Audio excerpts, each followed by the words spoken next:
भाद्रपद मास में कृष्ण पक्ष की चतुर्थी तिथि को चौथ माता व गणेश जी भगवान का पूजन किया जाता है। इस दिन पूरे दिन उपवास किया जाता है। चौथ माता की पूजा के समय महिलाएं 16 श्रृंगार करके चौथ माता का पूजन कर कथा सुनती हैं। सर्वप्रथम चौकी या बाजोट पर गणेश जी भगवान व यदि हो तो चौथ माता की प्रतिमा स्थापित करें। इसके बाद चौथ माता बिंदायक जी भगवान के नाम की रोली, मेहंदी, काजल की 13 बिंदी लगाएं। फिर मौली चावल चढ़ाएं। दीवार पर लगी बिंदियों पर मौली का झूला मेहंदी की सहायता से चिपका देवें। चौथ माता के भोग के लिए जो प्रसाद बनाया उसका भोग लगाएं। गाय की कंडों से जोत कर घी डालते जाएं और चौथ माता बिंदायक जी की कहानी सुनें। चौथ माता का आशीर्वाद लें। चांद उगने पर चांद को अर्घ्य देकर सासू जी को बायना देकर पांव छूकर आशीर्वाद ले लेवें। चांद को अर्घ्य देते समय इस प्रकार बोलें, चांदी को साकलियो गज मोतिया को हार, भादुड़ी चौथ का चंद्रमा के अर्घ्य देते जीवो म्हारा बीर भरतार। बहुला चतुर्थी। चतुर्थी व्रत कथा। एक गांव में एक माँ बेटा रहते थे। बेटा गाय चराकर अपना जीवन यापन करता था। उसकी माँ चतुर्थी व्रत किया करती थी। भाद्रपद चतुर्थी के दिन वो 5 चूरमे के लड्डू बनाकर, एक लड्डू चौथ माता को, एक गणेश जी भगवान को, एक लड्डू ब्राह्मण को देती, एक बेटे को खिलाती और एक स्वयं ग्रहण करती। एक दिन पड़ोसन ने बुढ़िया के बेटे को सिखा दिया कि तू इतनी मेहनत करता है और तेरी माँ चूरमा बना बनाकर बांटती है और तुझे सिर्फ एक लड्डू ठंडी रोटी खिलाती है। लड़का पड़ोसन की बातों में आ गया। माँ से बोला, माँ ठंडी रोटी खाकर मेरे से गाय नहीं चराई जाती, तुम चौथ माता का व्रत छोड़ दो। तब माँ बोली, बेटा मैं तो तेरी सुख शांति के लिए चौथ माता का व्रत करती हूँ, मैं चौथ माता का व्रत करना नहीं छोड़ सकती। बेटे ने कहा, मैं प्रदेश जाऊंगा। तब माँ बोली, बेटा ये चौथ माता के आखे यानी कहानी सुने हुए गेहूं के दाने अपने पास रख ले। यदि तुम पर कोई संकट आए तो चौथ माता का नाम लेकर इन्हें पूर देना, तुम्हारा संकट टल जाएगा। लड़का प्रदेश जाने लगा। रास्ते में एक नदी आई। कोई रास्ता दिखाई नहीं दे रहा था। उसने आंखें हाथ में लेकर चौथ माता गणेश जी का ध्यान किया और चौथ माता की कृपा से नदी के से बीच में से रास्ता निकल गया। आगे चला, घना जंगल आया। कोई रास्ता नहीं सूझ रहा था। उसने चौथ माता का ध्यान कर आंखें पूर दिए और रास्ता मिला गया। आगे चलकर वो एक नगरी में पहुंचा। उस नगरी के राजा के यहाँ एक बर्तनों का अहावा पकता, जिसमें एक आदमी की बलि दी जाती थी। वो लड़का एक बुढ़िया के घर पहुंचा तो देखा बुढ़िया रो रही है। उस लड़के ने पूछा, हे बुढ़िया माई, तुम क्यों रो रही हो? तब बुढ़िया बोली, मेरे एक ही बेटा है और कल अहावा में बलि चढ़ने की उसकी बारी है। उस लड़के ने कहा, माई घबरा मत, कल तू अपने बेटे की जगह मुझे भेज देना, बस तू मुझे भरपेट भोजन करवा देना। भोजन करवाकर बुढ़िया ने उस लड़के को अपने बेटे के स्थान पर सुला दिया। राजा के सैनिक आए और उस लड़के को अहावा में चुनने लगे तो वो चौथ माता के आंखें पूर कर जल का कलश भर बैठ गया और चौथ गणेश जी का ध्यान किया। हे चौथ माता गणेश जी भगवान, मेरा संकट टालना। अहावा चुनकर आग लगा दी। 1 महीने में पकने वाला अहावा एक ही दिन में पक गया। ये जानकर राजा को आश्चर्य हुआ। स्वयं अहावा देखने आए। राजा ने सैनिकों को कलश उतारने को कहा। सैनिक कलश उतारने लगे तो अंदर से आवाज आई, बर्तन धीरे उतारना। सभी को आश्चर्य हुआ। राजा ने उस लड़के से पूछा, तुम कौन हो? तुम्हारा जीवन कैसी बचा? तब उसने कहा, मैं वही हूँ जिसको अहावा में चुना गया है। मेरी माताजी चौथ माता का व्रत करती हैं। चौथ बिंदायक जी ने मेरी रक्षा की है। तब राजा को विश्वास नहीं हुआ।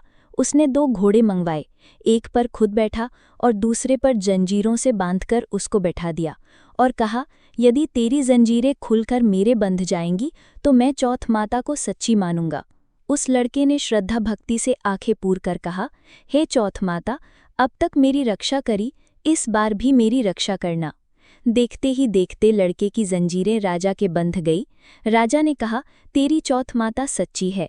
राजा ने अपनी कन्या का विवाह उस लड़के से कर दिया। बहुत सारी धन संपत्ति देकर विदा किया। जब लड़का गांव के पास पहुंचा तो गांव के लोगों ने कहा, माई तेरा बेटा बहु धूमधाम से आ रहे हैं। बुढ़िया माई की खुशी का ठिकाना नहीं रहा। लड़का माँ के पैरों में गिर गया और बोला, माँ ये सब तेरी चौथ माता बिंदायक जी की कृपा से हुआ है। ये सब तेरी चौथ माता के व्रत का फल है। सारी नगरी में कहला दिया कि सब चौथ बिंदायक जी का व्रत करेंगे, हो सके तो 12 महीने की नहीं तो 4 चौथ का व्रत तो सबको अवश्य करना चाहिए। हे चौथ माता, जिस प्रकार उस लड़के की रक्षा करी वैसे सबकी रक्षा करना। जय बोलो चौथ माता की जय। जय बोलो गणेश जी भगवान की जय। भाद्रपद चतुर्थी बहुला चौथ व्रत कथा 2। एक साहूकार के एक बेटा बहू थे। साहूकार के पास पूर्वजों का कमाया हुआ बहुत सारा धन था। दोनों कुछ काम नहीं करते, उसी धन संपत्ति से अपना गुजारा करते थे। जब बहू गाय को रोटी देने नीचे जाती तो उसकी पड़ोसन पूछती, बहू क्या खाकर आई हैं? तब वो कहती, ठंडी बासी खाकर आई हूँ। एक दिन साहूकार के बेटे ने ये बात सुन ली और उसने अपनी माँ को सारी बात बताई और पूछा, माँ, तू रोज गरम गरम खाना परोसती हैं, तब भी तेरी बहू पड़ोसन से ठंडी बासी खाकर आई हूँ, ऐसा क्यों कहती हैं? तब माँ ने कहा, बेटा, मैं तो चारों थालियां एक समान लगाती हूँ, पर यदि तेरे को विश्वास नहीं हो तो कल अपनी आंखें बंद कर सो जाना और अपनी आंखों से देख लेना। दूसरे दिन बेटे ने तबीयत खराब होने का बहाना कर लेट गया। उसने देखा उसकी पत्नी ने खीर खांड का गर्मा गर्म भोजन किया। रोजाना की तरह वो नीचे उतरी। पड़ोसन ने पूछा, बहू क्या खाकर आई हैं? उसने वही रोजाना वाला जवाब दिया, ठंडी बासी तरबासी।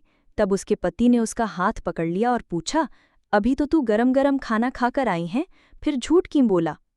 तब उसको पत्नी ने कहा, ये धन न तो आपका कमाया है और न ही आपके पिताजी का। अगर इसी तरह धन खर्च करते रहे तो एक दिन गरीब हो जाएंगे।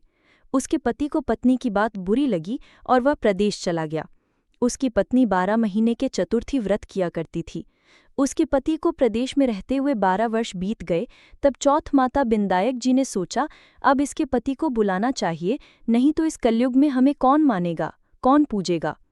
चौथ माता लड़के के सपने में जाकर बोली कि तू घर चला जा, तेरी पत्नी तुम्हें बहुत याद करती है।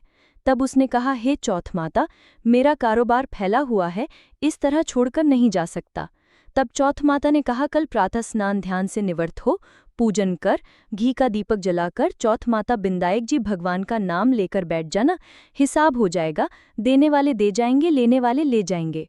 उसने सुबह उठकर वैसा ही किया और उसका सारा कारोबार एक दिन में ही सिमट गया। जब वो घर जा रहा था तो रास्ते में एक सर्पराज अपनी 100 वर्ष की आयु पूर्ण करके जलने जा रहे थे। उसने सोचा, सर्पराज जल जाएंगे, सिसकार दिया। तभी सर्पराज ने कहा, हे पापी दुष्ट, मैं तो अपनी सर्पयोनि से मुक्ति पाने जा रहा था, लेकिन तूने सिसकार दिया, इसलिए मैं तुझे डसूंगा। तब वो लड़का बोला, हे सर्पराज, तुम मुझे अवश्य डस लेना, बस मैं एक बार मेरी माँ एवं पत्नी से मिलना चाहता हूँ। आप कल रात मुझे डस लेना। जब पति घर आया तो बहुत उदास था। माँ और पत्नी से मिला और अपने कमरे में जाकर सो गया। उसकी पत्नी बहुत चतुर थी। उसने पति के मन की बात जानकर पहली सीढ़ी पर दूध का कटोरा रख दिया, दूसरी पर बालू मिट्टी बिछा दी, तीसरी पर फूल की पंखुड़ियां बिखेर दी, चौथे पर इत्र छिड़क दिया, पांचवीं पर गुलाल बिछा दी, छठी पर मिठाई रख दी और सातवीं पर कीड़ियों के लिए सत्तू डाल दिया और अपनी चोटी नीचे लटकाकर कमरे का दरवाज़ा खुला छोड़कर सो गई। सर्पराज आए, दूध पिया, खूब बालों ने किलोल करी।